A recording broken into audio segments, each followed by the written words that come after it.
देखी भैया, आज हम ये जमाना जुग के देख के एगो गाना लिखले बानी जौन दारू पी के निभला तलो। एगो लइका बा दारू पी के आवता शाम के घरे, अपने पत्नी के मारता, बाबूजी के गाली देता और ये सबके कुछ बात कहता। वही पर गाना बनौले बनी। आई गाना सुनी और आनंद ली। पी के दारू मारे में हरारू, पी के दारू मारे में हरारू, बापू के गाड़ी दे भगावेला। पी के दारू मारे में हरारू, पी के दारू मारे में हरारू, बापू के गाड़ी दे भगावेला। इहो बड़का भइल बा पियकर, बात समझ न पावेला।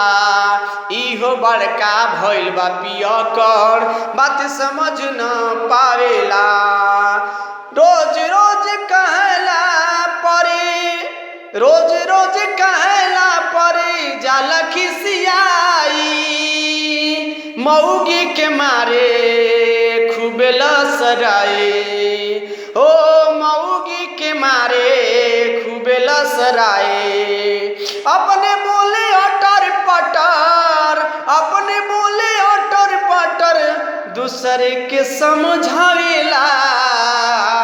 पी के दारू हो मेहरारू के मारेला। पी के दारू हो मेहरारू के मारेला। पी के दारू हो, पी के दारू मारे में हरारू, पी के दारू मारे में हरारू, बाबूजी के गाड़ी दे भगावेला। बात समझ न पावेला, ई बात समझ न पावेला, ई बात समझ न पावेला, ई बात समझ न पावेला।